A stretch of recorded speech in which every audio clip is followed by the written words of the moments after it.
Good afternoon, everybody. I want to say a few words about the tragedy that took place this week in West Virginia. But before I do, I'd first like to comment on the news that Justice John Paul Stevens will retire from the Supreme Court at the end of its current term.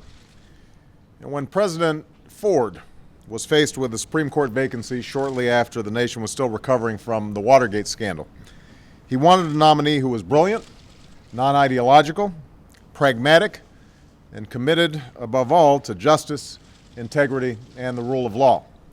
He found that nominee in John Paul Stevens. Justice Stevens has courageously served his country from the moment he enlisted the day before Pearl Harbor to his long and distinguished tenure on the Supreme Court. During that tenure, he has stood as an impartial guardian of the law. He's worn the judicial robe with honor and humility. He has applied the Constitution and the laws of the land with fidelity and restraint. He will soon turn 90 this month, but he leaves his position at the top of his game. His leadership will be sorely missed, and I just had an opportunity to speak with him and told him on behalf of a grateful nation that I thanked him for his service. Now, as Justice Stevens expressed to me in a letter announcing his retirement, it is in the best interest of the Supreme Court to have a successor appointed and confirmed before the next term begins. And so I will move quickly to name a nominee, as I did with Justice Sotomayor. Once again, I view the process of selecting a Supreme Court nominee as among my most serious responsibilities as president. And while we cannot replace Justice Stevens' experience or wisdom, I will seek someone in the coming weeks with similar qualities: an independent mind, a record of excellence and integrity, a fierce dedication to the rule of law, and a keen understanding of how the law affects the daily lives of the American people. It will also be someone who, like Justice Stevens, knows that in a democracy, powerful interests must not be allowed to drown out the voices of ordinary citizens. Much like they did with Justice Sotomayor, I hope the Senate will move quickly in the coming weeks to debate and then confirm my nominee so that the new justice is seated in time for the fall term. Now let me say a few words about what has happened in West Virginia. This has been an unimaginably difficult week for the people who live near Mont Cole. 31 workers were inside the Upper Big Branch mine when an explosion ripped through its walls on Monday afternoon. 2 were saved, 25 were lost. And for the 4 who remain missing, we are praying for a miracle. I want to offer my deepest condolences to the friends and the families of the fathers and the husbands and brothers, nephews, and sons who were killed in this accident. I'm also in awe of the courage and selflessness shown by the rescue teams who've risked their lives over and over and over this week for the chance to save another. They've worked around the clock with little sleep for the past few days, and this nation owes them a debt of gratitude. Now, mining has a long and proud history in West Virginia. And for many families and communities, it's not just a way to make a living, it's a way of life. And the jobs they do in these mines help bring heat and electricity to millions of Americans.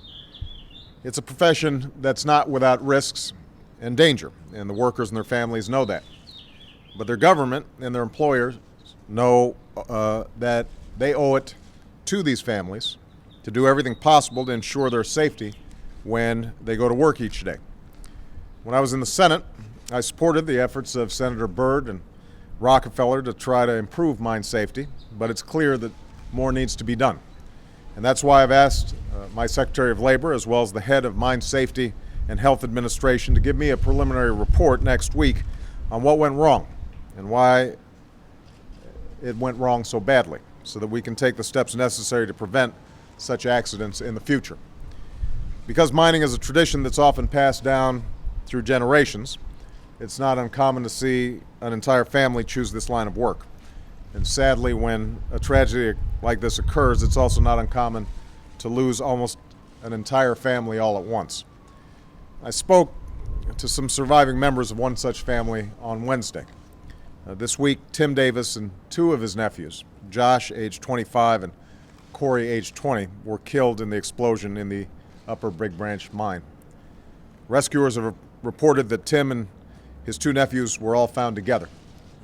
Two other members of their families that worked in the mine were able to escape unharmed.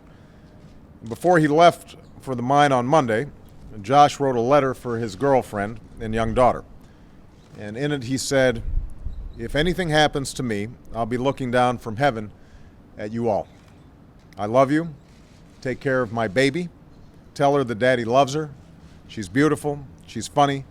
Just take care of my baby girl." Reflecting on that letter and the losses she endured in just 1 week, Josh's mother, Pam, simply said, "It is just West Virginia. When something bad happens, we come together.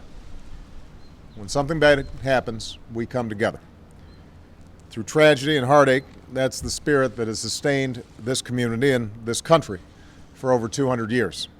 And as we pray for the souls of those that we've lost and the safe return of those who are missing, we are also sustained by the words of the psalm that are particularly poignant right now. Those words read, "You, O Lord, keep my lamp burning. My God turns my darkness into light." Thank you very much.